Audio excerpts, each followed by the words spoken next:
just a bloke in a bar. What is up, ladies and gentlemen? Welcome to a very special episode of Bloke in a Bar. And the reason why I say it's special is for multiple reasons. Multiple reasons. Firstly, because the morning shift is here. The morning shift is here. Let's just tell you, the morning shift is here. So we got Jordan Brook and the big fella Marky Mark. Can I call you Marky Mark? Can I say that? You can, yes, Okay. by all means. Appreciate it. Marky Mark here. First of all, boys, welcome into, like you said it when you walked in, I didn't say it, the Mecca of Rugby League, which is, I appreciate that. We did. You said that. So I appreciate that. I didn't say that. MRL, we've always said that. Now, boys, I want to bestow upon you something very special. And it's something special in my heart because when I'm locked into something, I don't change, baby. I'm locked in, laser focused. That's why you're the greatest warrior of all time. You were locked in. Hey, bro, Manly round 3, bro. I scored from the soul line. I converted from the soul line. Locked in, baby. I'm in that zone right now. I have never, in the history of the Monday Review, for anything ever, pushed it back to start, except for you boys. I apologise for that. For nothing. Not the kids, not the wife. For nothing. And I pushed it back for the boys because you're in Australia, you're in Sydney. I need the boys to come on the potty. Big fan, boys. Big fan of everything you've done. Thank you so much for coming on the potty, boys. I appreciate it. Thank you. Sorry, so for anyone listening, we had to fly in from New Zealand, Yes. right? So we didn't ask that. And I just want to say, to be very truthful, we were literally out of the Uber straight to here. You know, we didn't go for breakfast. We Bags didn't get a over there. coffee. We didn't do It's the whole respect. line It's thing. mutual. It's Anzac respect, baby. It's Anzac Why respect. would we get a coffee when we can get grumpy? Grumpy, bro. Grumpy Come dad on coffee. now. Oh my God. They say, Dad, even though you're grumpy, you're always there when it matters most. Oh my God. Best way to start your day. You can tell you're dealing with professionals when stuff like that happens, can you? That is I'm actually so professional. Sorry. So, guys, Oh, it's hot. It's nice. But the Actually, vet- before we... Yeah, Can sure. we just say, we walked in here and we did call it the Mecca of Rugby League. I appreciate it, brother. We've watched you, bro, for a very long time. Mato Mark and Atis, Dan Brook, and we Big honestly fans, bro. think we're big fans of you and we love what you have done in this space, bro. Thank you, brother. I appreciate it, mate. And I know it's your chance to be talking to us, but we really get a chance to talk with you. You said something really interesting before we even started the recording. You were talking about how people are really receptive of the content you're putting out there, and you were reluctant when you first started, thinking no one would want to hear from you, any more than once a week, kind of thing. Yeah. What do you think's changed, or do you think it's something in you that's man. changed? Is it a confidence thing? Yeah, that's a good question, baby. The interview. That's a good question. Hey. Shit, you're making a boy blush, baby. I haven't blushed since my wedding. I don't know, man. I think it's weird because I think a lot of people, not maybe now that they know me well, and maybe some with you boys too, like when you're an introvert, I hate that word, but like I'm a homebody. And so I used banter or chit chat or whatever as a bit of a defense mechanism for getting into rugby league initially because I was a soccer player. So it was a way I was really struggling to go. I was always mates with the boys, but struggling to connect because I'd come from soccer. And so I was just like, fuck, just go all in, bro. Just like go into go into a locker room. Yeah, Hodjo says you're shit. He says you're getting dropped next week. Like, that's fine. And initially, I would just put my head down and be like, that's the big dog. You shut up. You shut up. He tells you how it is. Lockie, all those boys, Barrow. I'm name dropping now, like just to show you. Impressive It's impressive resume. Look, 1 year, but still, it's all good. I had and the almost great forgot those Simon Manning too, boys. Simon Manning too. Manu Vadavai, the big fellas. And then eventually, I was like, hang on a sec, like if they're not talking to you, that means they don't like you. If they're putting shit on you, that actually means they want to like you at the very least. So I just leant all the way in. It's a small distinction to make, but very... yeah. It's a fine line. They want to like you. Yes, exactly. They want say to. they liked you. But Because you know what I think it is, and it's because it's a tradition and it's been handed down for so long. You just assume that it's this like negative thing because it becomes like just passed down without any explanation. You're probably unaware of why that tradition probably started of this like tough love, but it's to weed out soft people. I really think it is. It's to ask the question: are you a little sook that can't handle the tough times? At least in a rugby league team. Now, granted, I know times have changed. I'm not saying let's go back to the old days. should they have changed though? You know, I think a mixture of both is good. You know, I think the positive about the current generation is you guys like Reece Walsh who will just like light a fire. Like just, SJ is probably good too because he came through at that like perfect between the old and the new. Yeah. And so he could probably tell you as well. I never forget the first time I ever saw SJ. So we're at the Warriors And I think we had like an Arvo training, or maybe I was training with Rezzies probably. That's probably what's happening. And it was a first grade squad. And I think we're like up on a hill. And one of the boys, it might have been Mannering, or just one of the boys or something like that, was like, bro, you should see this young kid coming through. His name's Sean Johnson.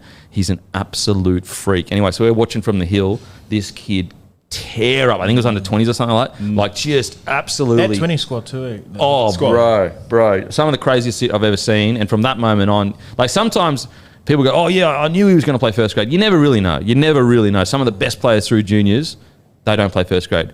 But when you saw a guy like SJ, you knew. You're like, that's a level of talent that only comes around once in a generation. I remember seeing him for the first time. And obviously, I laid the path for him to come through the Warriors. Very, very proud man. He's wore this jersey once. But anyway, the reason why it started getting more and more was actually I started reacting to doing a lot of React content in 2019, I think. Yeah.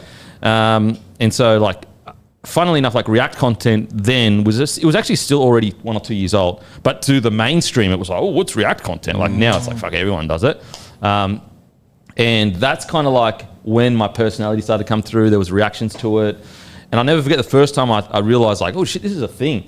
So I went to, this is 6-7 years ago, went to a festival with my wife, because I don't really go out that much, but like once a year I used to just have like a big blowout.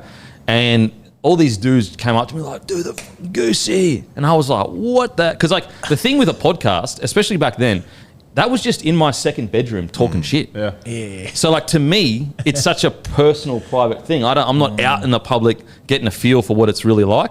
And that's when I was like, oh shit, this actually means something to people. Like you can see the download numbers as much as you want. I'm sure when you guys did your live show and you saw the reception, you were going, bro, what the hell? 100%. What the hell? So that's what kind of where it started. But it's not enough about me, baby. It's about the boys. It's about the boys. No, So for the people, for the very small people that also, can I say it? Probably poor taste. But if they don't know who you are, poor taste. The morning shift, the boys, now one of the, if not the biggest podcast in the Oceania, probably. I mean, you can say it. Just say it, baby. Just let it go. I'm just letting the Kiwi fake humility. Watch us real quick. Emerge back to Australia, and I can say whatever I want. Mate, I'd really like to be successful. Hopefully, baby. Yeah, no, it's incredible. The growth that you guys were showing. And also you started 3 years ago? Yeah, like going up 2.5 3 years now. 2.5 years ago, absolutely exploded onto the scene. First of all, take me back to the beginning, boys. The moment that it came together, because it's a beautiful story about backing yourself, about the boys getting together, and I'm sure there's a wider team as well. And I know you probably don't talk about it much, but it's a beautiful thing. You go through your whole life, all these people telling you, nah, I'm not selecting you, not selecting. So you make the choice, say, nah, I don't worry about no one selecting me. I'll let the audience select me. And fuck me, the audience selected you. Fuck me, they selected you. Take us back to the start, boys. Before, I'd like Matzo Mark to start. Like, I don't think people realize how much of a legend he was in New Zealand radio and what he's done. So I'd love to go back, because when you knew about Mark on radio, because they're from the same city, you would have been... I would have been like 8, 9. You were not there yet. No, Mark's a fair bit older than me. Let's really do the origin story first. Let's go to the origin story, baby. Get the lore out there. Okay, so I always knew I wanted to be in some kind of audio medium. Yep. Like when I was growing up on the farm, I used to have to get the cow in, the milking cow in every morning. And my mum used to tell the story of me. I used to walk behind the cow, holding its tail, it was super tame, and I'd talk into the tail. No way. Just talking, singing, whatever it was, just to get through the boredom. So I always knew farming wasn't going to be my thing. I didn't have to, be a top farmer to find that out, like get to the, NRL, etc. But I always knew I wanted to do it, and I spent probably close to 15 to 20 years doing music radio to begin with, which was the top radio station, top breakfast show. Polly and Grant. Would have been like Jackie and... But you know what's crazy? Isn't it? What's the one here? Jackie and Kyle. Kyle and Jackie. And its prime was like over there at home. Wow. The notoriety would be... You know what's Morning show. crazy? Morning show. Now that you say it, the voice makes sense. Yeah. You know what I'm saying? Yeah. You know what I'm He saying? can do That's a radio voice, baby. That's a radio voice. Anyways, we were easily the biggest breakfast show over New Zealand, and that's where Brooke would have heard me. Yeah. And then, I was under the... I didn't know him, but I heard the tales of. It's like the legends of. There were Oh, no really? There were no Okay. legends. He's known as the hot guy. He had big like bulging triceps, dreads. Oh, you dreads, man. Like Oh, energy, shit. real energy. Yeah. Oh, Yeah. shit. Grown man energy. Okay. Really little boy energy. But and I used to play against Brooke in basketball. So I used to play basketball with my squad. Did you play against him or school him in basketball? Nah, Which one was it? he never came Because into you the play, paint. you actually played. Brooke probably has top 5 high school basketball. Yeah, okay. Because I was- knew that. I knew that. We're not G'ing that up. No. Would you say that, Mike? 100%. Like everyone knew of Brooke coming up through the age groups. Okay. But I was at that age where I was 24, 25, and I was like, this little he ain't coming in. Well, I never saw Brooke. Whenever we played, never saw him. He always stayed in the paint. All I'd hear was seagull. Like he just stayed between the 3-point lines. But that's how I met Brooke, and then I kind of. This is without going too deep, but it was a bit of one of those things where you're like, I had my daughter Ava, and I kind of thought to myself, I'm done with sticking bananas up my ass for likes. Damn. Yeah, Damn, we've all been there, baby. We've all been there. Quirky radio, But no, it was not And that. you're into that swingers? Yeah, I did. I've been to a swingers club, and that was part of the The radio, no, but that radio promo back then, Well, radio was crazy back Yeah, then. yeah, there's no line. There was no out of bounds, right? There was no line. Like you could do whatever it was, and So do you mean as in you were sick of like doing kind of segments that you were just like, what? it was stunty shit. Yeah, and I was okay. literally known as new hot guy. Yeah, and I okay. didn't like it. And Okay. sports has always been my passion, and I've loved American sports from way back when. Like I loved the NFL, loved the NBA, and I always thought to myself like, Aotearoa especially could do sports so much better.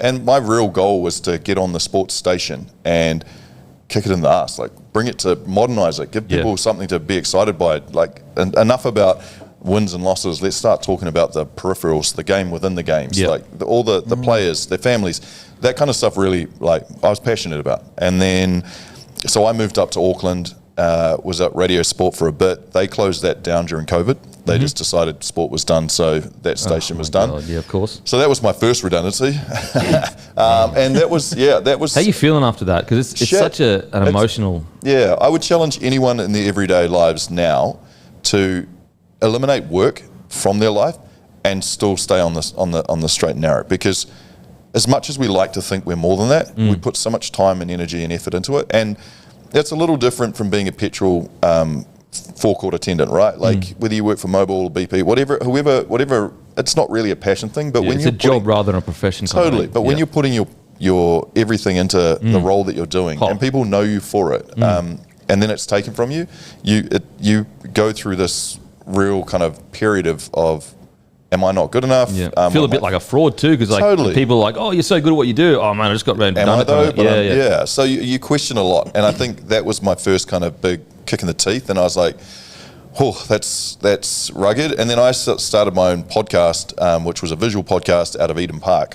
No way. Yeah, they gave me a like a corporate box, and I set up very similar equipment to what we use now, way. and had a go at the podcasting thing. What year was this? After COVID, so it would have been the year after COVID. So I can't remember what. 22, 22. Yeah, and I had Blake Ashford. Blake Ashford Oh, was one of my full-time hosts, Yep. and Nathan Rarere. And it was a real eye-opener into the content world and the change. And radio was so stale and stuck in a audio-first medium where it didn't use social as much as it could have and should have. And so, yeah, I gave that a go, and it wasn't bringing any money. No one was spending money at that Oh, time. bro. It was Tell me tough about times. And then my wife said, you need to stop with this little hobby of yours and go get a job. And I got a phone call from one of my old bosses who had moved networks and said, hey, there's this awesome radio station that has a really talented crew. And his description was they're like this unruly bush, like huge bush that have no rules and seem to have if they were, if you could groom them into a radio show like you've done before in the past, then you'd be, I think this is a real winning recipe. Yep. Wow. And that's when I went to My FM, and that's where I met Jordan. Oh shit. And Jordan will take it up from there. Oh shit. So I just like talking about the origin story, right? So how funny is it that back in the day, Brooke, as a young kid, playing at the Rec with Matzo Mark before. That's so true, bro. Quickly, be honest. Before, like, you got together, you know him, like, basically like brothers now. Yeah. What did you think of each other? Because you knew of each other, correct? Yeah. Well, I'll gas Mark here. I came to the end of my so I had known Mark originally in Wellington. Yep. Then I kind of went away and played basketball a little bit, but I came to the end of that. Was still real young, and you know when you get in that crossroads when you're finished, like shit, what's next? Yep. And so I was sitting there, didn't really know what to do, so I called Mark, and I wouldn't have spoken to Mark in I don't know. You know, like I hadn't spoken to him in years. At this point, but he was working at Radio Sport, and I was just like, can I, like, give me some advice? You know, like I don't really know why I'm calling, but you know, maybe give me a dub here. Yeah. He welcomed me into the studios. He was like, bro, just come in. Like, I didn't have to. I was this young brat. And I remember sitting in there, and I was there for like a week. And you do one of those free intern things. Yeah, I did that. No way. I did that. But Mark didn't have to, you know. I'm just, it's a big deal, this thing that I'm going into. You know, I'm just kind of sitting there, kind of taking notes, and nothing eventuated from it. But I just remember being like, the man. Yeah. You know, the man. So it's cool that we've kind of been able to go full circle, and now we're here. So I've always kind of just been like, so that's a good man right there. Yeah, wow. Bat signal. Not they're all trying to like be on gasolina here and just gas it up. Before he got to that crossroads, like Brooke had an outstanding high school basketball career. Like, not everyone can say they got the game-winning shot at the buzzer beater. And, shit! Well, you win high school Nats twice. Your school? Oh, but you know. Yeah, MVP twice. But, you know, like Kempe, we're talking Done. 50, 60 point games. Shit! And he got a scholarship to go to America. We don't really talk about that part much. But so post that, he's back kind of having those conversations. People looked at him like you guys looked at Sean Johnson when he was when you're on the hill. They saw him like but that. I grew up with Steven Adams. Yep. So he was like 2 years younger than me, but you could go like, that dude's going to the NBA. Okay. You know, and I could feel that I wasn't quite that, but you know, you could be like, you can make some money off this. Well, like, can we speak about why you didn't go to America? I did, but I was in love. You know what I'm saying? Oh, damn. But I also, hold on, there's a two parts. Hey, I can, Jordan's partner's here, I can see her going, you bloody Brought to idiot. you by Grumpy Coffee. Blessing in disguise, though, am I right? Like blessing in disguise. But what happened was I actually did in my mind, this might sound like GST, but I did plan on going back to the States, but I had surgery. So I had to come back home and have surgery. And the surgery went so bad. So I had keyhole surgery, but a piece of the drill snapped off. To be honest, I understand where you're coming from because my brother went to England for soccer and he got offered a contract from Norwich, which was just under the Premier League. I think it was like 17, 18. And he got homesick, came back, got stretch fractures in his back, and never went back. And he had the contract there. Well, I had the surgery, and the piece of drill snapped off, and it stayed in my, like the surgeon left it in my hip. Can you sue them for that shit? Can't sue in New Zealand, but didn't tell me, or didn't tell my mom, didn't tell anyone. So the part of the drill. The drill. Hang on a sec. Hang on a sec. I don't show many people this, but I'll show you. So they can like essentially ruin the trajectory of your life with their poor performance. I don't know. Yeah. Fuck you. Because it's medical malpractice. But it's technically fine. You know, like he wrote it in post-op notes, but didn't say anything. But he wrote it in a way that, it's basically Chinese. You know, like I wouldn't know. You read those notes and be like, that don't make no sense to me. Yeah, okay. You know? So like broken English kind of thing. Yeah. So it was technically okay, but didn't tell me. So it was just like swelling around in my hip for, I don't know, maybe like 10 years. Just and what tore did it away end all up the cartilage. doing to your hip? Just took the cartilage out. Tore away all the cartilage. I was on, like when I was playing, I was on tramadols. You know, No way. You're practicing on tramadols and What year was this? maybe 20, You still play NBL for a bit, eh? 2019. Yeah, I still played in New Zealand, but just not to the level of. Bro, like, that sucks, bro. It's a whirlwind, but it's also like a blessing. But look where you are now. Yeah. Because if anything changed, you probably wouldn't be sitting here right now. Well, I probably wouldn't have met Jordan. So how'd you meet? What happened here? We met. I'm gonna find this while you do that. We met through his high school friend. So these guys are all from Wellington. Terrible place. Don't know. And they all moved to Auckland to make it big and do what they need to do. Anyway, so the friend he went to high school with moved to Auckland. I don't think he'd moved to Auckland by that point. I hadn't, but I would come and visit. So then I met him, and he's our mate's son. He's the man. He's actually, we went for his wedding in Canada like 2 years ago. He's come here. Anyway, greatest dude. But then he makes the connection. I go over to Sana's one day, and Brooke's there. And I'm like, oh, what's up? And then we start playing. Back then it wasn't NBA Live, eh? It was 2K. It was 2K. The first like 2K. I feel like it was 2K. Oh, the NBA Jam. Is that long ago? I feel No, like I played Mark on NBA. He's on fire. we start playing 2K, and like I'm good at 2K. Yeah. But obviously, He's actually like, done the very, thing. very quickly, I feel like in Auckland there's this thing that we don't like other people outside of Auckland because they can be like too familiar with you know. Oh, okay. And if you're a salty person like a lot of Aucklanders are, that can be a problem. Okay. So end of the first quarter, Brooke starts chirping up, starts saying something. You ain't want none. Hand down, man down. You do here. I just met the guy. I don't really like that. But really, it's just because he's beating me by 20. And the rule on the game was if you get to 20, you get off. Yeah. So I remember he was like on 18, just toying with me at the 3-point. Gets it in, he's like, get off! Like, pull your controller down. Get the hell out of here. Oh my God. And I think I punched the wall on the way to dinner.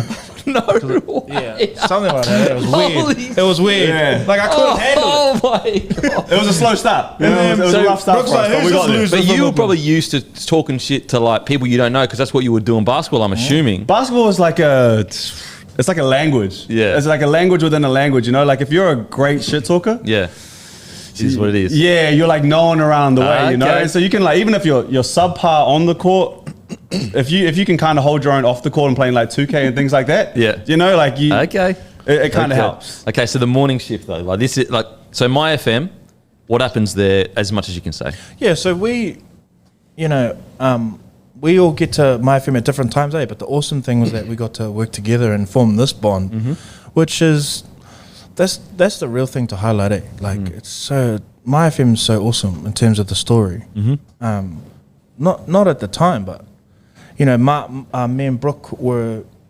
Wait, you didn't come up to the breakfast show, you did? So we Not at the basically start, all at no. one point worked on the breakfast show. Yep, okay. Which was doing very well at the time. Well, it's the first time I seen My FM when you boys started doing it. That's the first time I'd seen it, kind of thing. It's good to feel vindicated in some way because we thought we were popping too, and it was because of us. But when Mato, so this is kind of, I feel like radio. There's what I realized when I got to radio over time was I'm like, a lot of this is just filling noise. Like it's just, and that's cool, getting people A to B. But I realized that the success that we started to have, I feel, is because as a team we kind of said like, look, why do we have? Let's not just fill noise. Yep. Let's have a laugh. Let's have a real chat. But I didn't really feel like that message was landing on anyone there at the time because they're all in radio. Like, So old school mentality. not to talk down on radio, but I feel like if you're not from radio and you didn't go to radio school and you haven't worked there and everyone knows each other, you can feel a little bit on the outside, which is how I felt. And then when Mato Mark became our producer, I felt like this guy was like, bro, this is me. Like we can go and, I don't know if you want to speak on that. Just quickly on that though, like I've always been a big believer. If you want to do something different or great, it's got to feel wrong to most people. Do you understand what I'm like? If most people in a certain industry are sitting there going, now granted, you can't say some crazy shit, but like if you're going to break the mold, it's called breaking the mold for a reason. And I've always felt that like if you've got this really strong feeling about a certain piece of content or style of content, and the higher ups that are just got their roots in a system are like, nah. A lot of the time, sometimes that's the direction to head. At least in my opinion, sometimes. Yeah, I think Absolutely. we in our country we're definitely there's a sort of semi-revolution. It feels like where ethnicity does matter, and there are some really good Māori role models, and there's a real movement to push the culture forward. And I felt when I turned up to My FM that this was a wonderful vehicle for Pacifica and for people to be informed, to laugh, but also to learn. And there was a whole lot of stuff. And I feel like it's as simple as we wanted to use our time on the radio productively. If we were going to make people laugh, we were going to do it in a genuine way. If we were going to hit these feelings that we should hit, and vulnerability is one that is completely underutilized, and Authenticity as well. Authenticity, and if you can combine all those emotions at once, then you're away laughing. And I think Jordan, in particular, from a storytelling perspective, has the ability to relate to the audience, but also has there's a real buy-in from them to hear what he has to say and to be entertained, but also to sit and listen and to think. And there was I think for me, my run-in happened when you come in at an older age and you've worked with these bosses before, they entrust you with information and like their thought patterns, and then you go to the group and you're hearing what they're thinking, and it was pretty easy to know which way was the right way, especially on a brand like that, and to make sure no one feels shit about this journey, because no one should. I think the simplest way of putting it is the way we envisioned what we wanted to do on the radio is simply what we're doing with the podcast. Absolutely. And that's the cleanest way of saying it. Like we have no ill feelings. I mean, sure, being redundant twice is never cool, but no way. I think ultimately that's all ego connected though. At the end of the day, that is. But ultimately, what it did tell us was that we always had the right vision and the right way of doing things. Yeah. Like you got to admit, it does feel empowering to go, you know what, that little voice inside of me was fucking right.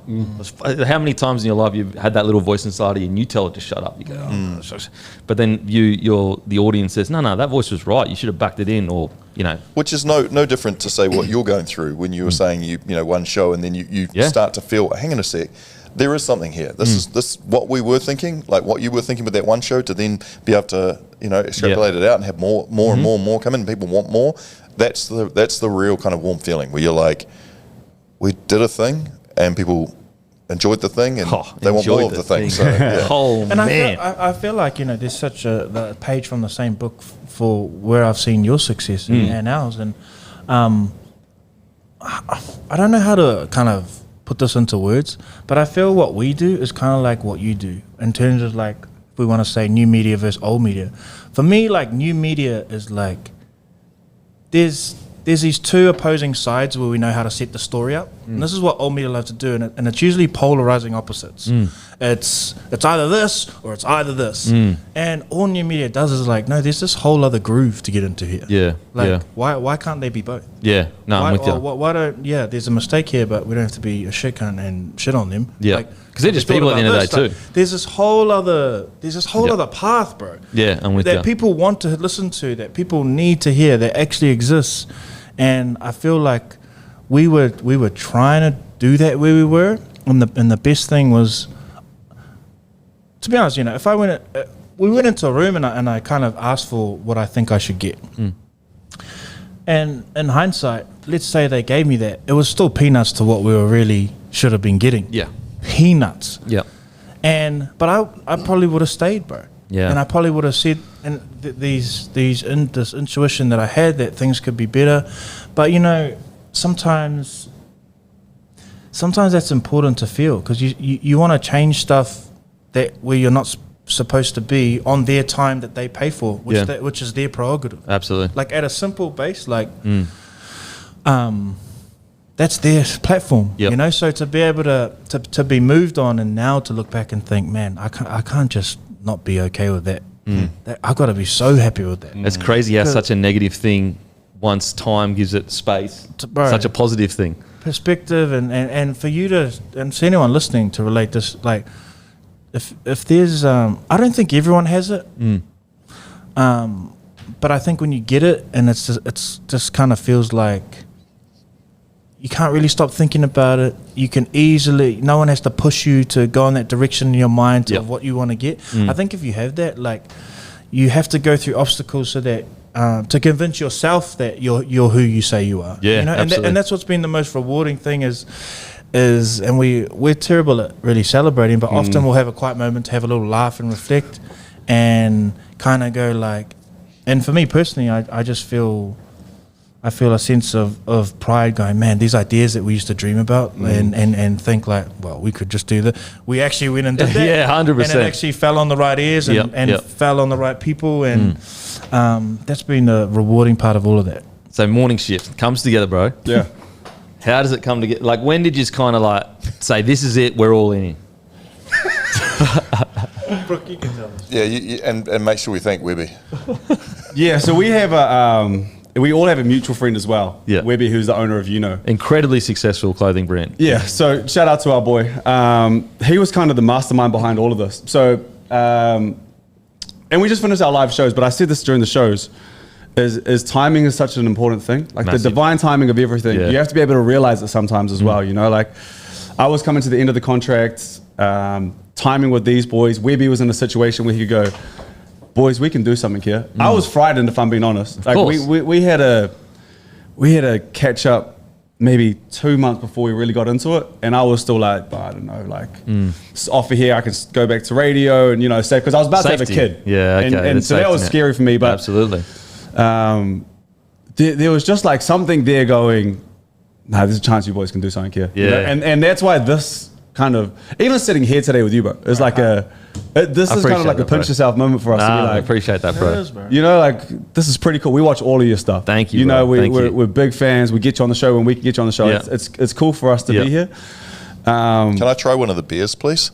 We can't get them. We have to get. You know what? We have to get more because they are all been sitting there for ages. I don't care. You don't care? No. We can't get them. Diesel engine I can't over here, send them. bro. Sorry. Okay, we'll get one. We'll get Cool. one. Surely we'll get the least off one for you. But I think, bro, we did our very first show in Mark's garage. No Our actual way, first show, there was no studio. Garage. There was hope and there was a dream, but there was a garage that kind of set it up for us. And look, you guys are killing it. And you obviously been in the industry. Always remember that garage, boys. Well, we will. Always remember that garage. We will, because like I said, we just did our live shows, and like to come to Aussie and sell out Enmore. Craziness, bro. To be in Goldie, like to kick it off over here it's just the most humbling thing. Seeing the video of those people, like what do you reckon? 1% of the population of the whole world gets to experience something like that? Yeah, maybe 1%. It was pretty cool, bro. It's incredible, bro. It's incredible, and just the ability to back yourselves in, especially having a kid. Oh my god, bro, it's crazy. Okay, well, it's funny as quickly. So really, what happened? Mark. I don't want to say Mark got moved on from but Mark basically got offered another job and was like, I can't do it. Like you guys. Anyway, that's a whole other story. Yeah. So he gets moved to this other job, which was more money. It was me, you're balling me. And it was in like news talk of this new show. And then this podcast was starting and Webby calls, he's like, who do you need? And I was like, I'd love to have Brooke on the pod if you can. I ring Brooke, I'm like, I know it's like a risk, but I reckon we can do this, bro. And Brooke was kind of just like, I never felt like you ever were like, I don't know. I just felt like it was just, you just had to jump. But at the same time, when I was calling him, I was confident. Well, it was the one thing was, and like we said before, like it's all played itself out and it's perfect now. Is like the handling and the care of Jordan had done so much at and just the handling and care of the way that you announce something like him leaving. It had to be done the right way, and so that never sat right with me. Yeah, you know. So like I always felt like I was 99% there, but it's just the comfort of being like, you know what. Totally. Baby's on the way. You know what's crazy? Salary. Obviously, your partner's here. You've got a partner? No, I'm single. So if anyone does actually listen to the show, you got a partner? Australian audience. Yes. Wife. Happily married. But at the time, you had a partner? Nah. Oh, okay. Wow. Well, no, I did then. Sorry, and it wasn't long after that. I just wanted to look. I'm about to simp. I'd be a cuck, but just a moment. We're talking about our greatness, but what about the wives in our lives that allowed us to do it? Oh, and still to this day, like Winter's mum is the greatest. I was thing. single too. You know what I'm saying? Single too. Sometimes you got to build up yourself so that you can build something else. They still allow. Okay, boys.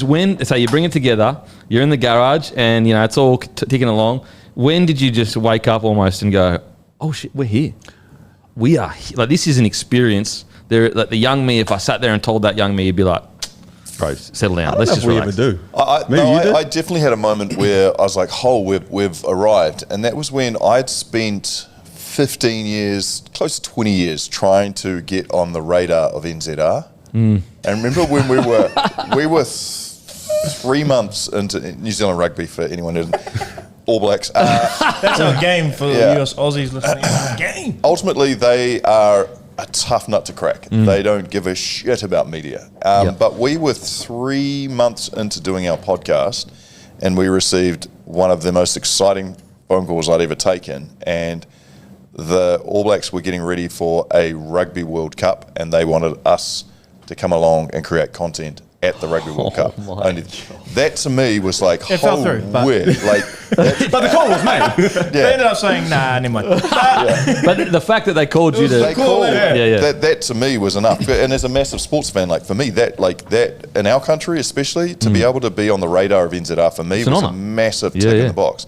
And then the ability to be able to turn down a truckload of cash very early on to a fast food company because we wanted to do what was right by the community, and for all the shifters, we wanted to set a good example and set a standard. And you know what it's like when you're bumbling along, and thank goodness for Webby, like he was paying us enough for us to be able to keep on. Yep.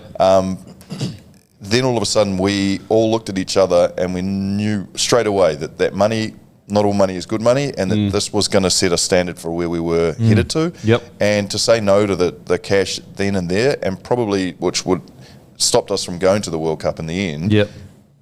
It was like a moment where we were like, nah, there's bigger things for us to be able to do. But for me, that was a genuine whole, we're doing this. Yeah, wow. Because it's fascinating, because I don't think we ever talked about this. No. You know? I'd be interested to hear yours as well. Go on. I find we dropped our first video, and I remember we jumped to like 12,000. It was an announce, but it wasn't an announce. Yeah. It was like Jordan was up a hill punching the air. I was playing basketball. Like it was this real like cinematic thing. Like I had a vision and it worked. Come on. Now. But it was like, what are these boys doing? And I remember we got to like 12,000 followers in like the space of 2 or 3 days, and I was thinking like, shit, that's pretty cool. That's crazy. Now we have to go on back something up and do something. Pause, but. I remember Jordan going, I won't be happy till we get 50. And then it was like 2 or 3 weeks later, we snuck up to 50. And I was like, okay, this is kind of moving somewhere. Yeah, I believe.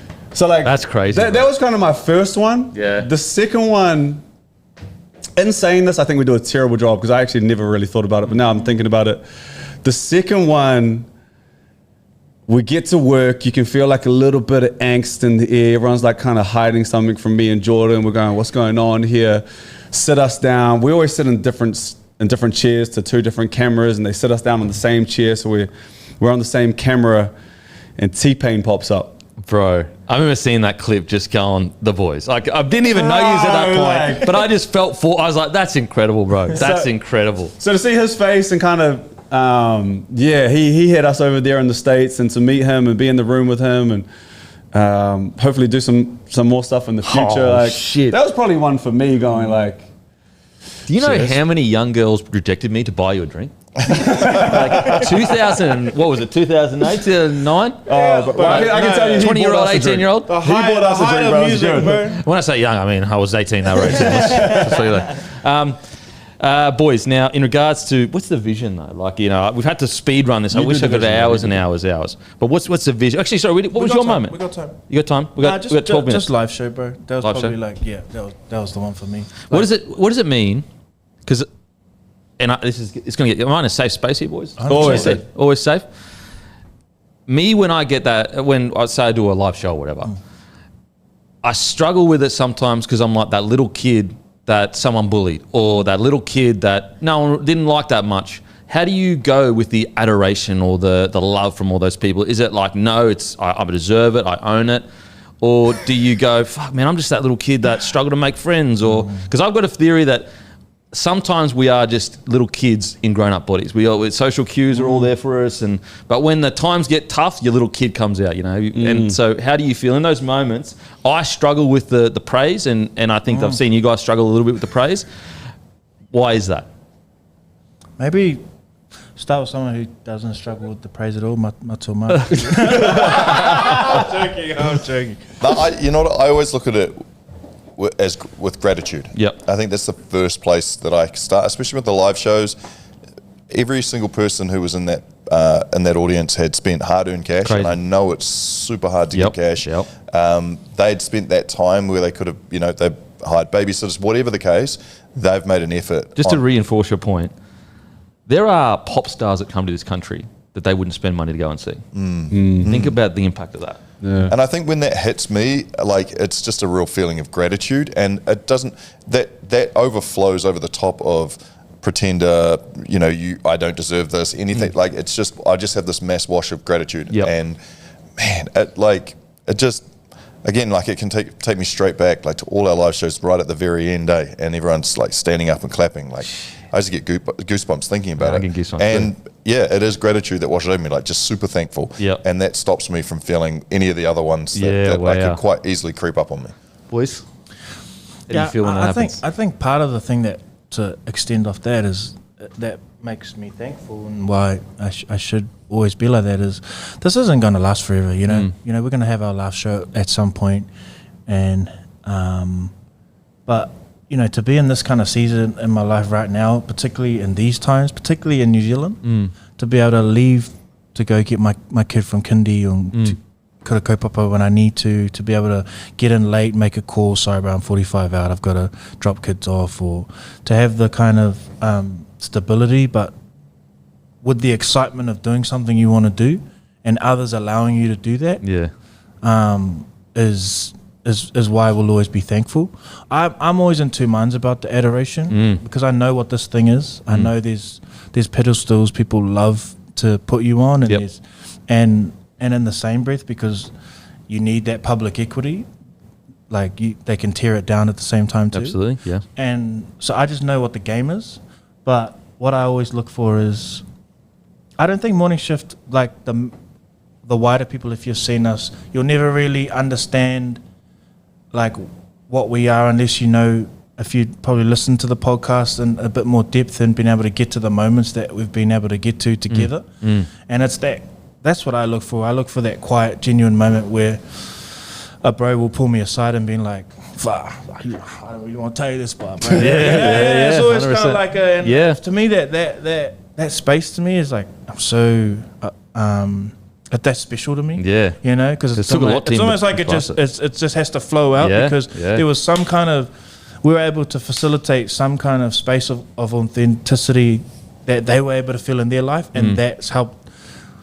What I want to do is I want to make people laugh, and then I want to help people get through what they need to get through for themselves. You know, and that's where the pedestal thing. Don't put me up here. Put me next to you. You know, put us next to you, and let us be your cheerleaders. You know, and that's how I want to always see this kind of thing, because we know social media, bro, and all of that stuff is just, it's awesome, and it's absolute putrid. I would say, and I'm picking up what you're putting down. I would say there's a core audience that love you like that, though. I do, because they know you deeply. Totally. I think, as in, like, not deeply. They're not there with you every single day, but you can't fake it. Some of them think they are. No jokes. But you can't, on a podcast every day, you can't really fake it. Like you eventually it's going to come through of like what your personality is. But I know in regards to like the wider incident, of course, bro, I know exactly what you're saying, mate. When was the moment? Oh, you've given your moment, bro. Quickly. We got time. Okay, sweet. Having fun here, bro. Oh, appreciate it, mate. Boys, actually, if you got time, actually, there's something just, and it, like, you know, I don't know why this all came together the way it did, but yesterday, I'm just scrolling on YouTube. Oh, am I in a safe space again? Yeah. I'm saying we're safety. Bro, I'm scrolling through YouTube, and the only reason I say this is because he's a fellow countryman. I'm scrolling through YouTube, and this like suggested video comes up. And it's this dude in a suit. He's singing live. I'm like, okay, I'm going to go into that. And I know you guys are huge. Like, music is like obviously everything, not everything, but means a lot. Anyway, so I go into it thinking, okay, this is going to be a good live singer. This guy starts singing, and it's the voice of a goddamn angel. It is the voice of a goddamn angel. One of the most beautiful things I've ever heard, other than my wife and kids' voices or whatever. Of course, disclaimer. Bro, the bro Teeks is his name. Oh, yeah. Listen, I don't want to put any responsibility on someone. I don't know what's happened. I don't want to do none of that. But I feel like sometimes everyone has got a bit of a gift towards something, a little bit of a gift, whatever it is. You might be good at sport, you might be really good at talk, whatever it is. But then a gift comes along where the world needs to hear it. And I went to his Spotify. He hasn't released an album since 21. Now, I don't know what's going on in the bro's personal life. I don't know what's going on. I don't want to put pressure on the bro. But the world needs to hear this guy's voice, bro. Bro, I honestly, first time, look, I'm one of the most masculine men you guys know. Full testosterone, aggressive, very dominant, never shed a tear in all my life. That's it. Except for maybe when I see my kids. Bro, I was shedding tears singing about my wife listening the first time. That was one of the most beautiful songs I've ever heard in my life. 100%. The bro look. You need to get to one of his shows. I want to. So there's one in Christchurch, I think, coming up. Bro, if he ever comes to Australia, he needs to, like, the world needs to. This voice is like something I've never heard in my whole life. He owns the crowd, and he'll be up there for like 2 hours. He'll sit in the seat, he'll stand up, but he's not putting on like a show in terms of like his voice, bro. But his voice, you'll hear a pin drop. You know what? And like, you'll be enamored for 2 hours. Oh, it's he's like incredible. The inverse of the Weeknd in the sense of like, obviously Weeknd's got that really high and beautiful voice. Where it's like the inverse of that. I reckon it's better than Gideon's voice. He's spiritual. Not to compare or anything like that. That's how good I think the voice, bro. I agree. Like, I'm just saying, bro. I'm just saying. That's a great and I saw last album 2021. I was like, wow, who is robbing us of this beautiful voice? Teeks is a gift. Holy, He's a gift. He's ours too, bro. Yep. And so that was yesterday. So the algorithm did something good for me for once. Didn't feed me shit. Feed me fucking beautiful stuff. Speaking of algorithms, how are you? What's your plan? What's happening, bloke? What's the plan for me? Yeah, let us talk to you. Oh shit! Come on now. Okay, the plan for me. Let me get into it. Plan for me, look, probably going to have some new shows next year, I think. There's some things like with radio stuff that I might be moving around maybe. Yeah. You still dabbling in radio? So we can't hear it. Yeah. No, I've got the. I used to have a show with Smithy, but he brushed me. Nah, joking. So I used to have Cam Smith. We used to have the captain's. Oh, one. yeah. But he called me at the start of this year actually, and he said he wanted to get into more like leadership stuff, and it makes sense now. He just got brought onto the Broncos for. Now, granted, you're welcome, Broncos fans. That was on me. I allowed it, But yeah, it's self-serving though, right? Because he ends up helping your team. Of course. I appreciate it, mate. I appreciate it. Back to back. Let's go. No, but yeah. So he's like, I want to get into more like leadership. So I was like, of course, bro. Like, of course, I'm stoked. To be honest, from a purely like rugby league position, the game needs his mind in it as much as possible, even though I selfishly would have loved to keep going. So, I kept doing that just 1 hour, and then I got Skipper Scope onto me to join me for the last hour. Now, that might tweak in the day it's done. However, there might be there's definitely going to be some other podcasts coming in next year. Outside of that, it's just content, sports content. That's what it is, bro. What about the Warriors, bro? How do we win it next year? I mean, I know you're Brisbane, but let me just talk about my Wars for a little bit. Talk about the Wars. Look, it's just, to be honest, it all hinges on Metcalf staying injury-free, really. If he stays injury-free... Get to the dance. You think we got a chance? We could get to the dance, right? Top 4. You probably finish top 4. Yeah.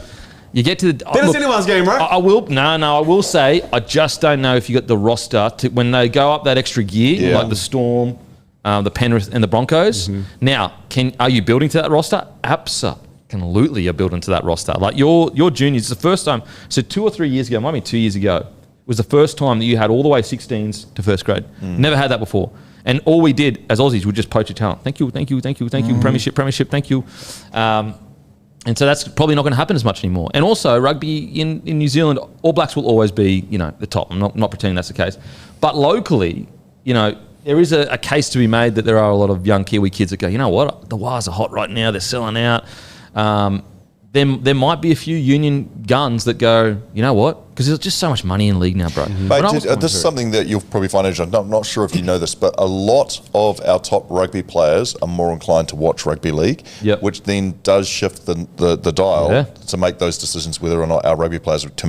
if you're a young All Black coming through, New Zealand Warriors could probably offer them like $200,000 or $300,000 a year as a 17-year-old. Yep. Whereas you're just not going to get that in union, bro. Like the money has changed so dramatically in league that you will eventually get these young All Black guys going, listen, I'd love to play for the All Blacks one day, but $200,000 or $300,000 at 17, 18, bro. I think also too that something that we probably don't talk about enough is the influence that Toa Samoa and Matamata Tonga have had on that next generation of rugby players going, actually, I turned up to a sold-out, Go Media Stadium or a sold-out Eden Park to watch the Kiwis versus Tonga or the Kiwis versus Samoa. That's a whole that changes generational decisions, and that happened this year. So again, the attention and the heat that rugby league is getting in our country at the moment, and to be fair, like the Northern Tour that the All Blacks have just completed, as well as they did, there's still disappointment there that we lost to England at Twickenham. There's a disappointing feel. Right now, though, there's a real fan base that's all in on Toa Samoa or all in on Tonga or are really proud of what the Kiwis were able to do. So there's movement. There's a lot of movement. And I think too long we've sat there and gone, rugby's still the number one. Too big to fail kind of thing. Yeah, too big to fail. If it was me, after this season, after what the Warriors have been able to achieve in the sold-out stadiums to what the Kiwis have done and what Toa Samoa has done and Tonga, I think that there's a big shift. And I feel like rugby knows it too. Yeah. But, it's exciting. Rugby doesn't have a playbook. They're not going to make the right plays. And I think that's what's real sad to see for rugby fans, particularly, Mark, we know that whoever's in control is not going to make the plays that need to happen. Do you think they're too conservative? To help rugby, bro. Yeah. Like, it's... Conservative, and maybe a little clueless. Yeah. Like that's what happened in this country. Yeah. Too clueless, too conservative, in my opinion. Yeah. And I think that we're suffering from it now. The world has moved forward with rugby. No personality. Yeah. And so now we're starting to see a team that was based purely on winning, no longer winning. And Jordan mentioned it the other day. What is the story now? Yeah. What do we connect to as a fan base? And there's a big identity crisis going on. It's true. In my opinion, in rugby. Yeah. And where there's no identity crisis because culture is front and foremost in rugby league is excelling in our country. Yep. I think as well, like the thing that League has done recently quite well is they've just lent into the entertainment of it all. Like they've lent all the way into like, let's just go crazy. Let's just be crazy. Yeah, of course we're going to have controversies here or there or whatever. But at the end of the day, we're in the entertainment business. That's I think Landy's is kind of stop being so worried about protecting the shield, the NRL shield. The other thing I noticed you said then is that the Warriors may not have the cattle of the big four teams. You mentioned the Storm, the Panthers, and then you mentioned the Broncos. Yep. The Broncos weren't in that conversation maybe 2-3 years ago. So that gives me hope as a Warriors fan that if the Broncos can get into those top three where they have the cattle to be able to push it with the top teams. Warriors, man, we might be one or two songs off. Also that incurring data though too, like of making the top 8. Like we're doing that, and that sets a culture, that sets a standard. 100%. So I'm not an idiot. I don't think we can win next year, but if we get another top 8, if we can get to the top 4, then those young players coming up, like that's the standard. That's what we're going to do. Like, look what Webby's done with players that have either been solid NRL players or struggled to even make sides. Shawnee. Like, I didn't say that, bro. You said that. You know what I mean? No, you're right though. Like he came back and he was there, and it's the a next good thing point. he's knocking It on is the true. goal. Him getting Dally M or him at the start of the season would have been paying like $36, right? You know what I mean? Yeah, mate, well, I'll be honest. I'll never forget that season that he had. I was saying that if he doesn't play well in the first couple of weeks, he'll be dropped on that side. That's how close. And then he obviously came out and that's what champions do. I think with New Zealand as well. Like, and I've always been a big believer in this. Is like, it essentially should be the New Zealand side. Like that should be, or like yes, okay, one or two Aussies or whatever. I know Samoa Tonga. Like there's obviously a complicated history there. Like of this is a Samoan person that grew up in New Zealand or whatever, or was brought across.